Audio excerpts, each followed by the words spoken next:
नमस्कार दोस्तों, स्वागत है आप सभी का। मेरा नाम है देवाशीष और आप देख रहे हैं BAMS एंड बियॉन्ड।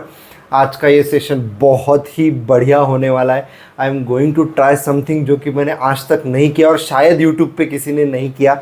मैंने ये सोचा कि आप डॉक्टर बन रहे हैं, ठीक है, तो आप पढ़ रहे हैं, कॉलेज में जा रहे, एग्ज़ाम्स दे रहे, लेकिन आपको क्लिनिकल प्रैक्टिकल नॉलेज होना चाहिए, क्लिनिकल पर्सपेक्टिव होना चाहिए, आपको आउट ऑफ द थिंकिंग समझ में आनी चाहिए, आपको क्वेश्चनिंग आनी चाहिए। सबसे इम्पॉर्टेंट ये है, आप जब भी कुछ चीज़ क्वेश्चन करते तभी सीख पाते हैं। तो वो क्वेश्चनिंग टेंडेंसी हो गई, वो जो क्यूरियोसिटी हो गई, वो आउट ऑफ द बॉक्स सोचने की जो टेंडेंसी है, और जो क्लिनिकल और प्रैक्टिकल नॉलेज है जो कि आपके लिए बहुत इंपॉर्टेंट है कि किस तरह से पेशेंट्स होते हैं, कौन कौन सी मेन डिसऑर्डर्स होते हैं, कौन कौन सी मेन डिसीजेज़ होती है जिनको आपको बहुत अच्छे से पढ़ना है और कैसे आप प्रैक्टिकली रिलेट कर सकते हैं। यही बेसिकली इस सेशन का उद्देश्य है। और आई थिंक आज सैटरडे है और एवरी सैटरडे ऐसा एक सेशन होगा।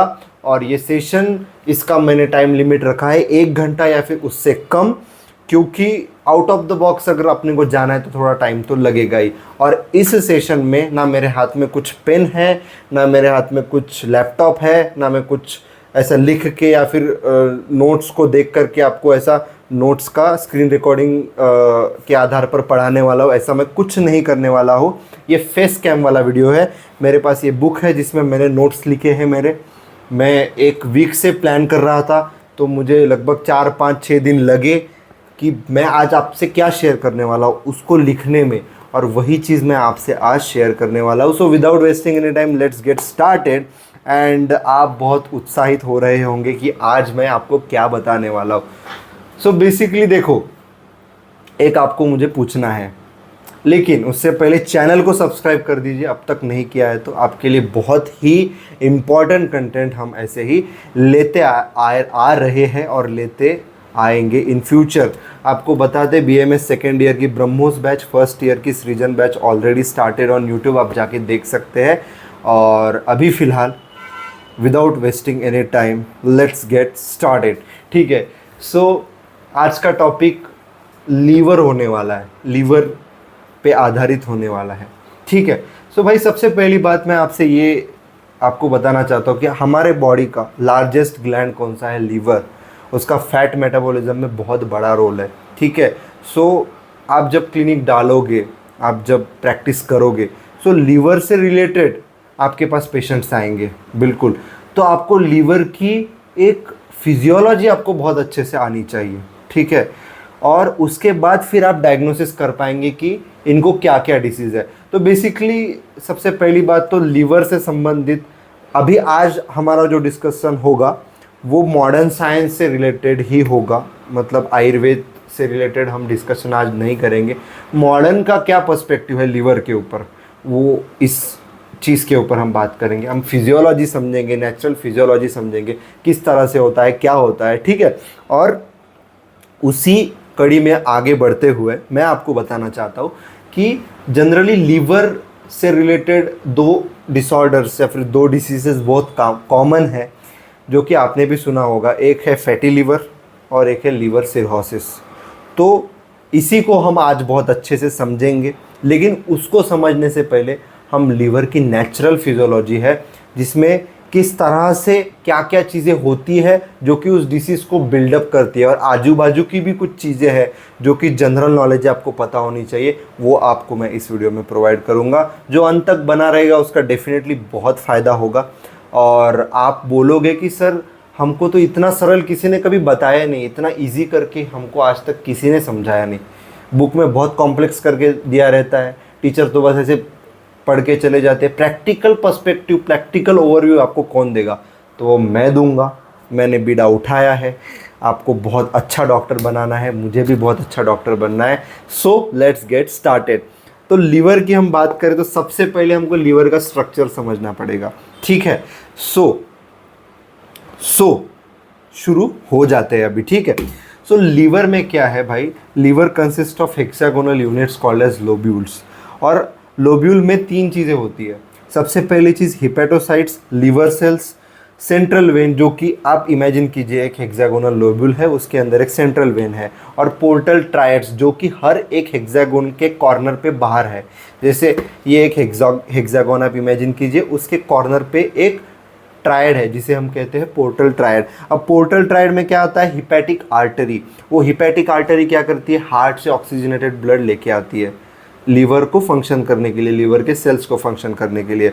उसके बाद पोर्टल वेन, पोर्टल वेन क्या करती है कि हमारा जो डाइजेस्टिव सिस्टम है वहाँ से nutrient rich but deoxygenated blood लेके आती है इंटेस्टाइन से। डाइजेस्टिव सिस्टम ये थोड़ा ब्रॉडर सेंस में हो गया, इंटेस्टाइन्स ये थोड़ा सा स्पेसिफिक हो गया।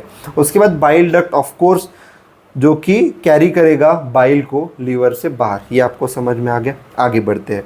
ठीक है, सो अब हम जानेंगे कि भाई लीवर सेल्स जो होते हैं, जिनको कि हम हिपेटोसाइट्स कहते हैं, उनका काम क्या है। उनके बेसिकली दो काम है भाई। पहला काम है कि उनको बाइल बनाना है, और दूसरा काम है डिटॉक्सिफाई करना है उनको टॉक्सिक सब्सटेंसेस जैसे कि बिलीरुबिन।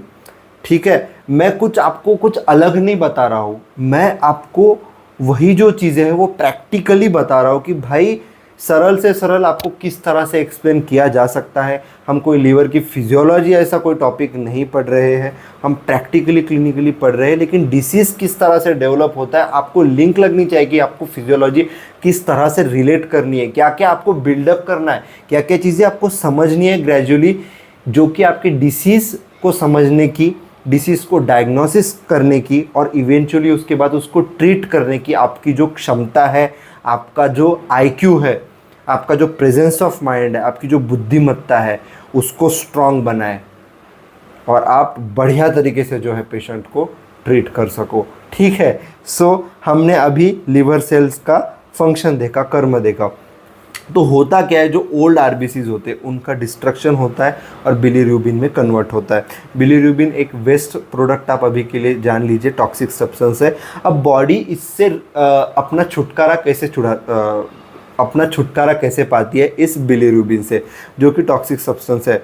तो ये सबसे पहले क्या होता है, लीवर में आता है via blood, and so this toxic form called as unconjugated bilirubin. तो अब तक मैंने आपको बताया कि बिलीरुबिन एक टॉक्सिक सब्सटेंस है और बॉडी को इसको शरीर से बाहर निकालना है। बिल्कुल सही कहा, 100%। तो यहाँ पर क्या होता है कि जो बिलीरुबिन हमारे लीवर में आता है, ये जो टॉक्सिक फॉर्म है, it arrives in liver via blood, and this toxic form called as unconjugated bilirubin. और ये जो अनकॉन्जुगेटेड बिलीरुबिन होता है, ये क्या होता है, लिपिड सोल्यूबल होता है, जिससे कि वो प्लाज्मा मेम्ब्रेन या फिर अपनी जो सेल मेम्ब्रेन है उसको क्रॉस कर सकता है और वहाँ पे टॉक्सिसिटी कॉज कर सकता है। और दूसरा ये टॉक्सिक होता है ब्रेन और नर्वस सिस्टम के लिए, बिलीरुबिन की बात कर रहा हूँ, है ना। और न्यूबॉर्न्स में एक डिसऑर्डर कॉज कर सकता है जिसका नाम है कर्निक टेरस। ये बात आपको याद रखनी है। तो आप बोलेंगे भैया कि ये बिलीरुबिन का आपने बता दिया कि हाँ ये टॉक्सिक सब्सटेंस है, बॉडी को इसको शरीर से बाहर निकालना है, वो लीवर में आता है, तब उसको अनकॉन्जुगेटेड बिलीरुबिन कहते हैं। तो यहाँ पर बात क्या होती है कि हमको इस अनकॉन्जुगेटेड बिलीरुबिन को कॉन्जुगेटेड बिलीरुबिन में कन्वर्ट करना होता है। ठीक है, अब ये अनकॉन्जुगेटेड बिलीरुबिन मतलब ये लिपिड सोल्यूबल होता है और वाटर इनसोल्यूबल होता है ना। उसका कॉन्जुगेशन होता है लीवर में। कॉन्जुगेशन मोर स्पेसिफिकली कौन करता है, liver cells, that is hepatocytes. और फिर वो कॉन्जुगेशन होने के बाद वो कॉन्जुगेटेड जो बिलीरुबिन होता है वो वाटर सोल्यूबल होता है, और फिर वो उसका आगे क्या होगा अभी आएगा, मैं आपको एक बेसिक आइडिया दिया हूँ अभी फ़िलहाल। तो यहाँ पर उसका कॉन्जुगेशन कैसे होता है मैं आपको बताता हूँ। हिपेटोसाइट्स में एक एंजाइम होता है जिसको UDP ग्लूकोरोनिल ट्रांसफरेज कहते हैं, UGT-A1। वो क्या करता है, बिलीरुबिन में ग्लूकोरोनिक एसिड को ऐड कर देता है।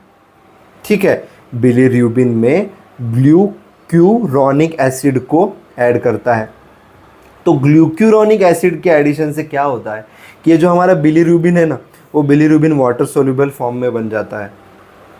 पहले क्या था, it converts the bilirubin water soluble from lipid soluble, of course from lipid soluble to water soluble. पहले लिपिड सोल्यूबल था अनकॉन्जुगेटेड, अब उसको वाटर सोल्यूबल हमने बना दिया, that is conjugated, and that allows easy excretion from the body. अब excretion कैसे होगा मैं बताता हूँ, ठीक है। सो ये जो मॉडिफाइड बिलीरुबिन बनेगा इसको हम क्या कहेंगे, कॉन्जुगेटेड बिलीरुबिन। और ये जो हिपेटोसाइट्स है लिवर सेल्स, इन ये क्या करते हैं, ये कॉन्जुगेटेड बिलीरुबिन को बाइल के साथ ही बाहर कर देते हैं। मतलब पहले तो हमने क्या किया, लिवर सेल्स ने अनकॉन्जुगेटेड बिलीरुबिन को कॉन्जुगेटेड में कन्वर्ट किया। अब ये कॉन्जुगेटेड बिलीरुबिन क्या करेगा, जो लिवर सेल्स बाइल प्रोड्यूस कर रहे हैं, तो सबसे पहले तो क्या होगा, ये कॉन्जुगेटेड बिलीरुबिन बनेगा, उसके बाद बाइल बनेगी, और बाइल के अंदर ये कॉन्जुगेटेड बिलीरुबिन बाहर जाएगा लिवर से और गॉल ब्लैडर में स्टोर होगा। बस यही यहाँ पर इनका कहना है। और फिर वहाँ से फिर वो आगे यहाँ पर ये लिखा हुआ है कि आगे वो जो बाइल जूस है वो अपना काम करेगा, इमल्सिफाई करेगा फैट्स को, फैट मेटाबॉलिज्म में अपना रोल प्ले करेगा, और आगे फिर वो शरीर में आगे ट्रांसफ़र करेगा। लेकिन ये जो कॉन्जुगेटेड बिलीरुबिन है वो बाइल के मार्फत आया ड्यूडेनम में, ऑफ कोर्स हिपेटोपैंक्रियाटिक डक्ट, और फिर उसने इसका इमल्सिफिकेशन किया फैट्स का, फैट मेटाबॉलिज्म, फैट डाइजेशन में उसने मदद की, ठीक है। उसके बाद यहाँ पर हुआ क्या, यहाँ पर कि वो जो कॉन्जुगेटेड बिलीरुबिन है वो लार्ज इंटेस्टाइन के उस पार्ट तक जहाँ पे माइक्रोबायोटा है, जहाँ पे माइक्रोब्स है जो उसको तोड़ेंगे, तब तक ये अनरिएक्टेड वैसे का वैसे ही पड़ा रहता है। और उसके बाद ये जो माइक्रोब्स होते हैं ये बिलीरुबिन को यूरोबिलिनोजन में कन्वर्ट करते हैं, ठीक है। अब ये जो यूरोबिलिनोजन है ये माइक्रोब्स के एक्शन से स्टर्कोबिलिन में कन्वर्ट होता है, और ये जो स्टर्कोबिलिन होता है यही हमारे फीसिस को ब्राउन कलर देता है, और ये हो गया 90% ऑफ बिलीरुबिन एक्सक्रीशन।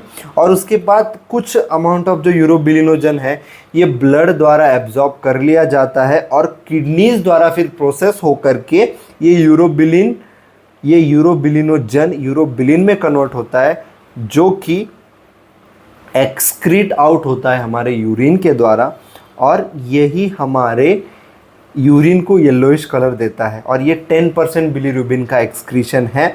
यहाँ पर मैं कहना चाहता हूँ कि हमारे यूरिन को जो येलोइश कलर मिलता है वो यूरोबिलिन की वजह से मिलता है। आपने शायद ये नीट में भी पढ़ा होगा।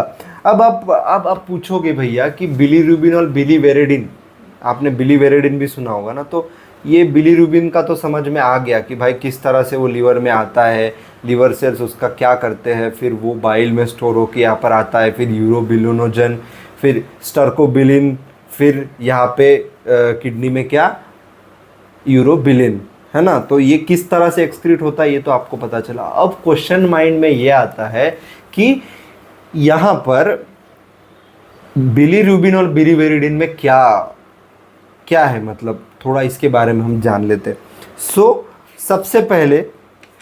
सबसे पहले देखो स्प्लीन हमारा क्या है, ग्रेवयार्ड ऑफ आरबीसी है। तो यहाँ पर आरबीसी का जब लाइफ स्पैन अपना पूरा हो जाता है 120 डेज का, तो ये आरबीसी स्प्लीन में, जैसे स्प्लीन के थ्रू पूरा ब्लड गुजरता रहता है हमेशा, और ये स्प्लीन में छोटी छोटी कैपिलरीज होती है। और जो आरबीसी का लाइफ स्पैन कंप्लीट हो गया, मानो 120 डेज में आपको पता होगा ना कि 120 डेज ये लाइफ स्पैन होता है आरबीसी का, तो उसका लाइफ स्पैन कंप्लीट होते आया है या फिर हो गया है, तब उसकी जो मेम्ब्रेन है ना थोड़ी सी लेस फ्लेक्सिबल हो जाती है, मतलब कम लचीली हो जाती है, थोड़ी रिजिड हो जाती है। उसकी वजह से क्या होता है, वो स्प्लीन के छोटे छोटे कैपिलरीज से पास नहीं हो पाती है। अब पास नहीं होगी तो वो टूटेगी तो उसका ब्रेकडाउन होगा। आप बात को समझे, रप्चर होकर डिस्ट्रॉय हो जाता है फिर वो आरबीसी, उसका आरबीसी में जो हीमोग्लोबिन है, फिर हीमोग्लोबिन भी टूटता है ना। हीम पार्ट अलग होता है, ग्लोबिन पार्ट अलग होता है, अलग अलग वो चीज़ें है ना। लेकिन सबसे पहले when RBC destruction takes place, firstly there is formation of green colour pigment called biliverdin. आप इतना समझिए कि जब आरबीसी का ब्रेकडाउन होगा, सबसे पहले ग्रीन कलर पिगमेंट बिलीवेरिडिन बनेगी। लेकिन in the presence of enzyme biliverdin reductase, it gets converted to bilirubin, which is the yellow color pigment. तो ये बिलीवेरिन रिडक्टेस नाम का जो एंजाइम है, बिलीवेरेडिन रिडक्टेस के प्रेजेंस में ये हमारा जो बिलीवेरेडिन है ये बिलीरुबिन में कन्वर्ट होता है, जो कि हमारी येलो कलर पिगमेंट है। बात को समझ गए आप। नेक्स्ट, अब biliverdin is water soluble and can be excreted directly, so why there is formation of bilirubin.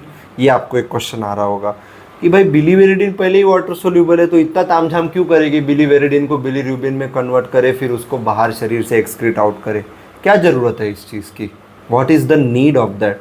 तो इसका आप रीज़न सुनिए, क्योंकि बिलीरुबिन हमारे शरीर में नेचुरल क्वांटिटी और प्रोपोर्शन में रहेगा तो बॉडी के लिए बहुत यूज़फुल रहेगा। ये एंटीऑक्सीडेंट की तरह एक्ट करेगा और सेल्स को हमारे डैमेज से बचाएगा। लेकिन ऑन द अदर हैंड आप तो बोल रहे हो कि बिलीरुबिन टॉक्सिक है, लिपिड सोल्यूबल है, आप बोल रहे हो कि प्लाज्मा मेम्ब्रेन को क्रॉस करके सेल्स में टॉक्सिसिटी कॉज कर सकता है, नर्वस सिस्टम ब्रेन को डैमेज कर सकता है, लेकिन दूसरे साइड पे आप ये कह रहे हो कि ये यूज़फुल है और एंटीऑक्सीडेंट की तरह भी एक्ट करता है। ये बात कुछ जची नहीं, इसमें कुछ हिपोक्रेसी लग रही है। अरे भाई हिपोक्रेसी नहीं है, बात क्या है, क्वांटिटी और प्रोपोर्शन की बात है basically. Low to moderate amount में ये यूज़फुल होता है and causes no harm to the body, और हाई कॉन्सेंट्रेशन में ये टॉक्सिसिटी कॉज करता है। फिर नेक्स्ट क्वेश्चन आपके दिमाग में ये आ सकता है कि ठीक है ये समझ गया, लेकिन बिलीरुबिन तो बिलीरुबिन ही रहेगा ना भाई, मॉलिक्यूल थोड़ी बदलेगा। अगर उसको लो अमाउंट में भी अगर वो है, कम प्रपोर्शन में लो अमाउंट में भी अगर वो है, फिर भी वो प्लाज्मा मेम्ब्रेन तो क्रॉस कर ही सकता है। क्यों करेगा प्लाज्मा मेम्ब्रेन? मैंने क्या बोला कि जो बिलीरुबिन हमारा बिलीवेरेडिन से बनता है after the destruction of RBC, that is called as unconjugated bilirubin, जिसको लीवर सेल्स डिटॉक्सिफाई करते हैं और उसको कॉन्जुगेटेड में कन्वर्ट करते हैं, कॉन्जुगेटेड बिलीरुबिन, फिर वो बॉडी से बाहर एक्सक्रीट आउट होता है। लेकिन ये हमारा जो कॉन्जुगेटेड बिलीरुबिन है उसका मॉलिक्यूल तो सेम ही है, ये अभी भी फैट सोल्यूबल ही है, लिपिड सोल्यूबल ही है, और हमारा जो सेल है उसकी जो सेल मेम्ब्रेन है वो भी लिपिड बायलेयर है, वो भी लिपिड सब्सटेंस को तो इजीली अलाउ करेगा और जाके तो टॉक्सिसिटी कॉज कर सकता है लो अमाउंट में रहे भी। तो फिर आप कैसे कह रहे हैं कि ये टॉक्सिसिटी नहीं कॉज करता लो अमाउंट में भी? इसका आंसर सुनिए, क्वेश्चन मैं फिर से इंग्लिश में दोहराता हूँ। But still the bilirubin molecule is one and same in low amount also it can cross plasma lemma and cause toxicity, but why it does not happen? वो इसीलिए क्योंकि यहाँ पर आपको एक चीज़ समझनी पड़ेगी कि आपके ब्लड में एल्ब्यूमिन नाम के प्रोटीन्स प्रेजेंट हैं। अब ये जो एल्ब्यूमिन नामक प्रोटीन्स होते हैं ना, this act as a carrier, क्योंकि जो बिलीरुबिन है ये फैट सोल्यूबल होने की वजह से ब्लड में फ्लो नहीं कर सकता, वो पड़ा रहेगा भाई। उसको ब्लड में फ्लो होने के लिए कैरियर की ज़रूरत है बिलीरुबिन को, तो वो कैरियर कौन है? Albumin protein. तो ये एल्ब्यूमिन क्या करता है? एल्ब्यूमिन इस बिलीरुबिन को पकड़ पकड़ के लीवर में लेके जाता है डिटॉक्सिफिकेशन के लिए।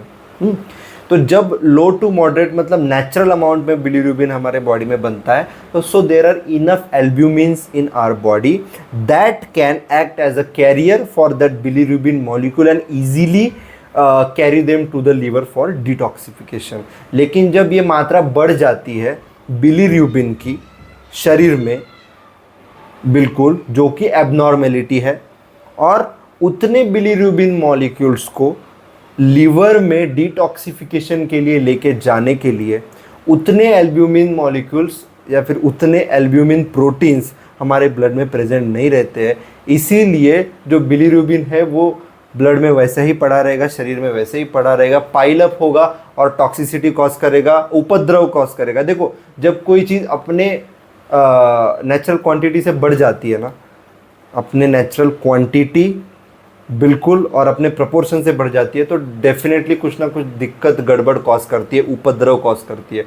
तो वो भाई सेल मेम्ब्रेन को कॉज करेगा, क्रॉस करेगा, उसके बाद नर्वस सिस्टम ब्रेन को डैमेज कर सकता है। और आपने जॉन्डिस के बारे में भी सुना होगा ना, तो जॉन्डिस में क्या होता है? जॉन्डिस में बेसिकली यही होता है ना कि बिलीरुबिन को शरीर प्रोसेस नहीं कर पा रहा है, उसको एक्सक्रीट नहीं कर पा रहा है, और ये जो बिलीरुबिन है ये बिलीरुबिन हमारे स्किन पे, हमारे फेस पे, हमारे आईज पे ऐसा येलो कलर दे देता है, पीलिया बोलते हैं उसको, है ना, जॉन्डिस, उसकी वजह से। मतलब एक आप लिंक कीजिए डिसीजेस को, practical upon out of the box सोच रहे, तो इससे जॉन्डिस भी हो सकता है। बिलीरुबिन का मेटाबॉलिज्म फेल होना ही जॉन्डिस होने का एक रीज़न है। Bilirubin molecule normal, bilirubin mechanism, bilirubin metabolism normal, jaundice नहीं होगा। उसमें गड़बड़ होगी, बिलीरुबिन डिपॉजिट होगा शरीर में, स्किन पे, तो उससे क्या होगा, जॉन्डिस हो सकता है। नेक्स्ट, अब मैं बताते बताते आपको लोब्यूल में ब्लड फ्लो कैसे होता है ये बताना भूल गया। तो देखो यहाँ पर लोब्यूल मतलब लीवर का लोब्यूल, अपन वापस लीवर पे आ जाते हैं, ठीक है। सो पोर्टल वेन और हेपेटिक आर्टरी मैंने आपको बताया था, पोर्टल वेन से, इंटेस्टाइन से आता है ब्लड जो कि न्यूट्रिएंट रिच होता है और डीऑक्सीजनेटेड होता है, क्योंकि इंटेस्टाइन्स में एब्जॉर्प्शन होता है तो वो न्यूट्रिएंट रिच रहेगा ऑफ कोर्स, और वो ब्लड ऑलरेडी इंटेस्टाइन्स ने यूज़ किया है, इंटेस्टाइन के सेल ने अपने फिजियोलॉजी के लिए, तो वो डीऑक्सीजनेटेड रहेगा। तो वो पोर्टल वेन से वो ब्लड आएगा लीवर में, और हिपैटिक आर्टरी से ऑक्सीजनेटेड ब्लड आएगा, ठीक है। तो ये जो है, ये जो दो ब्लड है, blood comes from portal vein and hepatic artery which enters from corners, that is portal triads. This it flows towards the centre direction and flows through sinusoids. वो हेपेटिक सेल्स नहीं रहते क्या, लीवर सेल्स, हेपेटोसाइट्स, उनके बीच में जो spaces present रहती है उनको हम साइनोसॉइड्स कहते हैं। और साइनोसॉइड्स से जैसे वो फ्लो करता है वैसे हिपेटोसाइट्स उसको क्लीन करते हैं, ब्लड को डिटॉक्सिफाई करते हैं, प्रोसेस करते हैं ब्लड को, और फाइनली जो ब्लड है वो सेंट्रल वेन में कलेक्ट होता है, और after collecting in central vein it drains into the bigger liver veins और back to the heart for then send to the lungs for oxygenation. ये चीज़ होती है। फिर आपको नेक्स्ट क्वेश्चन आएगा कि बाइल फ्लो कैसे होता है। ब्लड फ्लो मैंने बताया कि from the corner to the central vein ऐसा, लेकिन बाइल फ्लो अपोजिट होता है उससे, कि सेंट्रल वेन से आउटसाइड। ये एक चीज़ आप ध्यान रखिए। अब आपको एक क्वेश्चन आ रहा होगा कि ये जो हिपैटिक आर्टरी था ना, एक सेकेंड, हाँ हिपैटिक आर्टरी से जो ब्लड आ रहा है, पोर्टल वेन से ब्लड आ रहा है, वो मिक्स क्यों हो रहा है भाई, अलग अलग क्यों नहीं लीवर सेल्स उसको प्रोसेस कर रहे हैं। बिकॉज सबसे पहली बात तो आपको बेसिक्स पे जाना पड़ेगा। फिर तो बात ऐसी है कि कौन से भी सेल्स को फंक्शन करने के लिए दो चीज़ चाहिए, मतलब जिंदा रहने के लिए बेसिकली ऑक्सीजन चाहिए, न्यूट्रिएंट चाहिए, और क्या चाहिए, है ना, उसके सर्वाइवल और मेटाबॉलिज्म के लिए, just like any other sales. लेकिन अब इसके आगे बढ़ के कि जैसे कोई बैठा है भाई, उसको खाना पीना सब मिल रहा है, बोलेंगे ना भाई शांत क्यों, काम धंधा तो करो भाई, तो उसको कोई काम तो चाहिए। तो वैसे ही लीवर सेल का काम क्या है, टॉक्सिक सब्सटेंसेस को प्योरीफाई करना। अब उसको काम करने के लिए टॉक्सिक सब्सटेंसेस तो चाहिए, रॉ मटेरियल तो चाहिए जिससे कि उसको प्योर करे। तो अब ये टॉक्सिक सब्सटेंसेस जो है ये तो मेन कर्म है लीवर सेल्स का, है ना। सो यहाँ पर कैच ये मिक्स होता है और एक ही साथ हिपैटिक सेल्स को सब प्रोवाइड हो जाता है। जैसे कि हिपैटिक आर्टरी O2 प्रोवाइड करती है ऑक्सीजन, और जो पोर्टल वेन से जो ब्लड आ रहा है वो nutrients and toxic substances provide करते हैं, लेकिन ये डीऑक्सीजनेटेड रहता है। मैंने आपको बता दिया कि न्यूट्रिएंट्स और डीऑक्सीजनेटेड ब्लड, लेकिन टॉक्सिक सब्सटेंसेस भी बता देता हूँ कि वही जो ब्लड होता है ना पोर्टल वेन से, बेसिकली वही चुन चुन के टॉक्सिक सब्सटेंसेस को लिवर में जाके डंप कर देता है। इतना ही बेसिकली आप याद रखो कि टॉक्सिक सब्सटेंसेस कहाँ से आते हैं, वो पोर्टल वेन से आते हैं, वो इंटेस्टाइन से जो ब्लड आता है। अब वो कैसे होता है आप सर्च कर लीजिए गूगल पे, इतना डिटेल में नहीं बता पाऊँगा क्योंकि ऑलरेडी लेंथ बहुत बड़ी हो जाएगी वीडियो की, ठीक है। नेक्स्ट ठीक है, हमने अब लीवर की फिजियोलॉजी समझ ली। अब लीवर की फिजियोलॉजी समझने के बाद हम आ जाते हैं फैटी लीवर पे। पहले फैटी लीवर समझेंगे, फैटी लीवर के बाद हम लीवर सिरहोसिस समझेंगे, और फिर हमारा सेशन यहाँ पर एंड हो जाएगा। सो फैटी लीवर की सिंपल डेफिनेशन क्या है कि liver cells start storing extra fat, और ये एबनॉर्मल होता है भाई। लीवर सेल्स को एक्स्ट्रा फैट स्टोर नहीं करना चाहिए, और अगर वो एक्स्ट्रा फैट स्टोर कर रहा है तो वो एबनॉर्मल है। That causes a condition called as fatty liver, simple. अब कुछ इटियोलॉजिकल फैक्टर्स देखते हैं, मतलब कुछ ऐसे रीजंस देखते हैं जिसके वजह से हमें फैटी लीवर हो सकता है। तो देखो फैटी लीवर इस शब्द से ही हमको समझ में आता है कि हैविंग टू मच फैटी और sugary food, alcohol, in case of alcoholic fatty liver, obesity, diabetes और insulin resistance, sedentary lifestyle, no physical activity. ये कुछ हेतु है, ये कुछ फैक्टर्स है, ठीक है। उसके बाद हम टाइप्स देखेंगे कि फैटी लिवर के क्या टाइप्स होते हैं। There are basically two types. One is NAFLD, that is non alcoholic fatty liver disease, that is due to diet, obesity and diabetics. सीधा सीधा आपको ये समझ लेना चाहिए। और दूसरा होता है AFLD, that is alcoholic fatty liver disease, ये अल्कोहल की वजह से कॉज होता है, ठीक है। अब आप पूछोगे कि ठीक है, आप बोल रहे हैं कि भाई एक्स्ट्रा फैट लिवर सेल्स में डिपॉजिट हो रहा है, तो नेक्स्ट क्वेश्चन आपके दिमाग में ये होना चाहिए कि एक्स्ट्रा फैट लीवर में डिपॉजिट हो रहा है, लीवर सेल्स में डिपॉजिट हो रहा है, बात सही है, लेकिन एक्स्ट्रा फैट के लीवर में डिपॉजिट होने से लीवर को क्या दिक्कत है, क्या होता है उससे, क्या गड़बड़ क्या है उससे। देखो, इससे क्या होता है, ज़्यादा फैट स्टोर करने से लीवर सेल्स स्ट्रेस्ड हो जाते हैं, मतलब वो अपना काम अच्छे से नहीं कर पाते, लीवर सेल्स वो स्ट्रेस्ड हो जाते हैं और मे कॉज इन्फ्लेमेशन, उस सेल्स में इन्फ्लेमेशन हो सकता है और उसको हम स्टीएटोहिपेटाइटिस कहते हैं। लीवर सेल्स हिपेटोसाइट्स का इन्फ्लेमेशन, इसको हम स्टीएटोहिपेटाइटिस ये कहते हैं, ठीक है। और ओवर टाइम में इन्फ्लेमेशन ऐसे ही चलता रहा तो फिर सेल्स डैमेज होके डेड हो जाएंगे और फिर over time it leads to cirrhosis, liver damage और सिरहोसिस। सो ये इस पे अपन आएंगे, सिरोसिस जब डिस्कस करेंगे तो how fatty liver can cause cirrhosis, इस पे भी अपन आएंगे। लेकिन अभी के लिए आप इतना समझ लीजिए, ठीक है, ठीक है। सो बात आपको इतनी याद रखनी है कि fatty liver over time can lead to liver damage और सिरोसिस। तो लिवर डैमेज, सिरोसिस एक ही बात है, आगे अपन आएंगे सिरोसिस पे। अब नेक्स्ट क्वेश्चन मेरे दिमाग में ये आया जो आपसे मैं शेयर करना चाहता हूँ, शायद आप में से भी बहुत लोगों के दिमाग में आया होगा जब मैंने इटियोलॉजिकल फैक्टर्स बताए कि how does insulin resistance can cause fatty liver. Insulin resistance का फैटी लिवर से क्या लेना देना, इंसुलिन रेजिस्टेंस से तो डायबिटीज़ होगा ना, डायबिटीज़ भी इसमें लिखा है इटियोलॉजिकल फैक्टर्स। फिर वही क्वेश्चन ख़त्म तो हुआ नहीं ना भाई, ठीक है, तुम इंसुलिन रेजिस्टेंस बोलो, तुम डायबिटीज़ बोलो, लेकिन इन दोनों की वजह से किस तरह से फैटी लिवर हो रहा है, इन दोनों की वजह से क्यों हो रहा है, हाउ इट इज़ हैपनिंग, तो इसका आंसर मैं आपको अभी देता हूँ। कि देखो, इंसुलिन का जॉब क्या है कि ब्लड के ग्लूकोज को सेल्स को अपटेक करवाने में मदद करना। ये किसका जॉब है, ये इंसुलिन का जॉब है because insulin job is to let allow the cells to uptake glucose for metabolism from the blood, but in case of insulin resistance the cells can not uptake glucose, as a result of which blood glucose sugar level rises.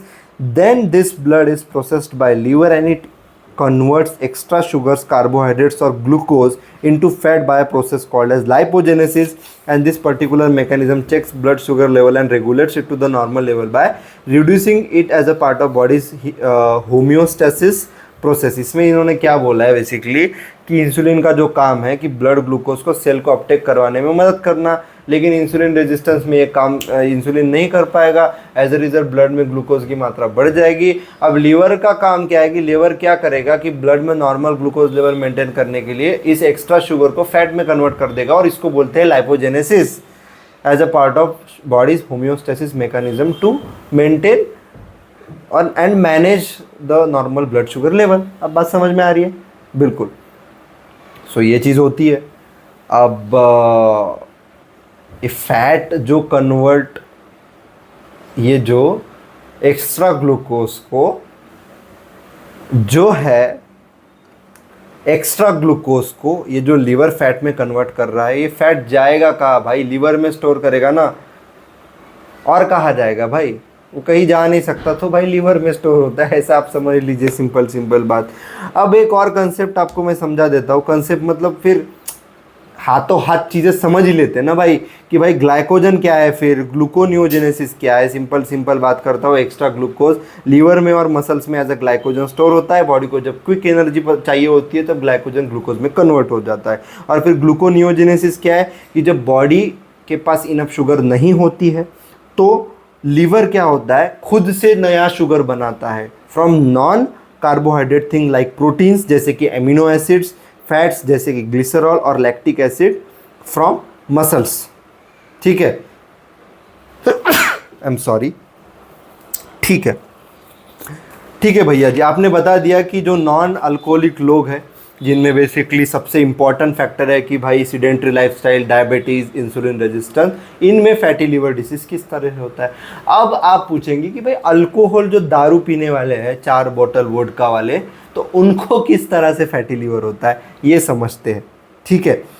तो जब alcohol हमारे body में जाता है तो उसको break down किया जाता है लिवर में, और ब्रेक डाउन करने के बाद वो कुछ टॉक्सिक बाय प्रोडक्ट्स बनाता है जैसे कि एसिटाल्डिहाइड, और ये जो बाय प्रोडक्ट्स है ये लिवर सेल्स को डैमेज भी कर सकते हैं।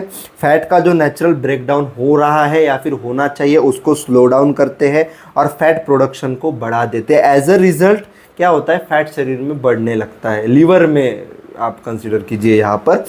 और उसके बाद आपको एक और कंसेप्ट समझना चाहिए कि बीटा ऑक्सीडेशन एक प्रोसेस है जहाँ पे लीवर फैट को बर्न करता है टू प्रोड्यूस एनर्जी, लेकिन अल्कोहल मेटाबॉलिज्म जब होता है, अल्कोहल का जब मेटाबॉलिज्म होता है लीवर में, so this alcohol metabolism uses up NAD+, और NAD+ एक ऐसा मॉलिक्यूल है जो कि रिक्वायर होता है बीटा ऑक्सीडेशन के लिए।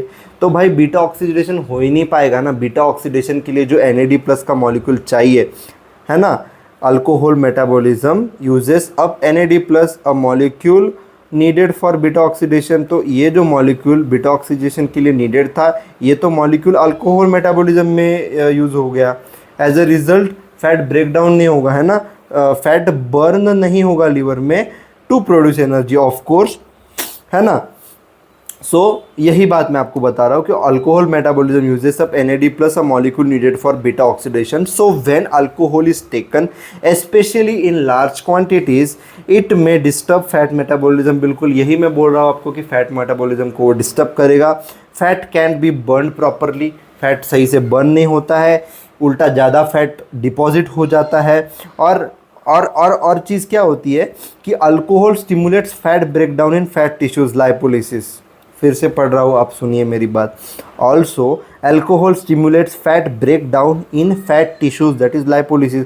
कंफ्यूज मत होइए, ये जो fat break down alcohol stimulate कर रहा है ये फैट सेल्स में, सॉरी फैट टिश्यू में कर रहा है, एडिपोज टिश्यू में कर रहा है।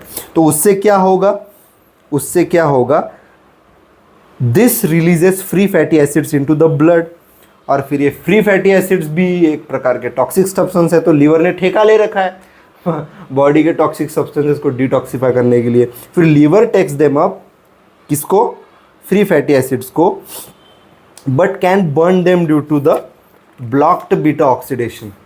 लेकिन इनको बर्न नहीं कर पाता है ना भाई, क्योंकि अब देखो क्या हुआ कि शॉर्ट में बताता हूँ, अल्कोहल ने प्रमोट किया fat break down in adipose tissue, उससे फ्री फैटी एसिड निकले। अब वो टॉक्सिक सब्सटेंस है तो लीवर उनको डिटॉक्सिफाई करेगा, लेकिन अब वो लेगा उस फैट को, वो लेगा, वो बोलेगा कि बॉडी को कोई तकलीफ नहीं होनी चाहिए, मैं इस फैट को स्टोर करता हूँ। अब वो जब ब्रेक डाउन करने की बारी आती है उस फैट को, तो लीवर के पास तो इनफ NAD+ मॉलिक्यूल्स ही नहीं है ना भाई बीटा ऑक्सीडेशन करने के लिए, क्योंकि वो तो अल्कोहल मेटाबॉलिज्म में यूज़ हो गए, इसलिए वो अल्कोहल सही से ब्रेक डाउन नहीं हुआ इस रीज़न की वजह से ही, और फैट जो है लीवर में बनने लगेगा, and that causes the alcoholic fatty liver disease. इस तरह से फैट बढ़ेगा ना, लीवर में फैट डिपॉजिट होगा लीवर में, और that causes AFLD, that is alcoholic fatty liver disease. ठीक है, ये मैंने आपको बता दिया। तो ये हो गया हमारा क्या, बेसिकली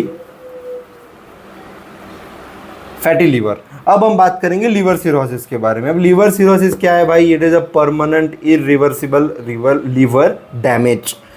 तो इसमें क्या होता है, लीवर हार्ड हो जाता है, स्केर्ड हो जाता है, स्कार्ड, उस पर स्कार्स है ना, स्कार्ड हो जाता है, श्रंकन हो जाता है, मतलब सिकुड़ जाता है, लंपी हो जाता है और लेस फंक्शनल हो जाता है। अब इसमें क्या होता है कि जो लीवर सेल्स हेपेटोसाइट्स होता है ये मर जाते हैं और ये रिप्लेस हो जाते हैं बाय फाइब्रस और स्कार टिश्यू। ठीक है, अब मैं आपको जैसे पहले भी बताया था कि मैं आपको बताऊंगा जब लीवर सिरोसिस हम पढ़ेंगे कि how does fatty liver lead to liver cirrhosis. तो let me tell you, step by step progression से हम चलेंगे। तो सबसे पहले हमको क्या होगा, फैटी लीवर, जिसको कि हम सिंपल स्टीएटोसिस भी कहेंगे, जिसमें सिर्फ क्या होगा कि एक्स्ट्रा फैट बिल्ड होगा लीवर सेल्स में। इसमें कोई रियल डैमेज नहीं हुआ है अब तक।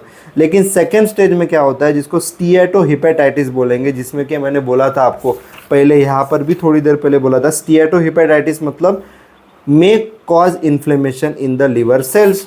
तो स्टीएटो हिपेटाइटिस में क्या होगा कि लिवर सेल्स में इन्फ्लेमेशन होगा। The extra fat causes inflammation and stress in liver cells, cells start to die. अब इनमें स्ट्रेस उत्पन्न हो गया लिवर सेल्स में, इनमें इन्फ्लेमेशन उत्पन्न हो गया, और इसके तहत लिवर सेल्स क्या कहते हैं कि भाई अब मैं जिंदा नहीं रख सकता, मुझे मरने दो, और फिर वो मरना शुरू कर देते हैं। और this is non alcoholic steatohepatitis NaSH। ठीक है, ये उतना ही नहीं, आप समझ गए। इस तरह से लिवर सेल्स मरने लगते हैं। और फिर क्या होता है कि नेक्स्ट स्टेप है फाइब्रोसिस, कि बॉडी तो रिपेयर करनी चाहिए ना भाई। बॉडी क्या करती है कि आप कुछ भी गड़बड़ हो रहा हो शरीर में, उसको कंपनसेट करने का कोशिश करती है। तो यहाँ पर भी बॉडी किस तरह से कंपनसेट करेगी कि जो फाइब्रोसिस यहाँ पर हो रहा है, so body tries to repair the damage by laying down scar tissue, कि वो डेड जो लिवर सेल्स है उनकी जगह पे स्कार टिश्यू या फिर फाइब्रस टिश्यू, फाइब्रस और स्कार टिश्यू के द्वारा उसको रिप्लेस करेगी। और after fibrosis the last stage is cirrhosis, जिसमें ओवर ईयर सालों साल स्कार्स बिल्डअप होंगे और लीवर स्टिफ हो जाएगा, हार्ड हो जाएगा, फंक्शन नहीं कर पाएगा सही से, और फिर श्रिंक हो जाएगा। ठीक है, ये चीज़ है। अब आप पूछेंगे कि सिरोसिस डेंजरस क्यों है। डेंजरस इसीलिए है क्योंकि स्कार्ड लीवर जो होता है ये ब्लड फ्लो को ब्लॉक करता है। आप समझिए ना, वो श्रंकन हो गया कि ब्लड फ्लो को ब्लॉक करेगा, ब्लड उसमें से अच्छे से पास नहीं होगा। उससे क्या होगा, जो पोर्टल वेन से जो ब्लड आ रहा है उसमें टेंशन क्रिएट होगा, उसमें प्रेशर क्रिएट होगा, that is called as portal hypertension. और फिर क्या होता है कि it fails to detoxify and can't make essential proteins. तो ऑफकोर्स ब्लड जा ही नहीं पाएगा, लीवर सेल मरे हैं उसमें, हाँ अंदर पूरा शमशान बन गया है लीवर। तो यहाँ पर डिटॉक्सिफाई कैसे कर पाएगा, ब्लड को नहीं कर पाएगा। डिटॉक्सिफाई करना तो बहुत इंपॉर्टेंट है भाई। डिटॉक्सिफाई नहीं करेगा ब्लड, लिवर खराब हो जाएगा, तो शरीर में टॉक्सिन्स बढ़ने लगेंगे यार। That is not good for surviving the life.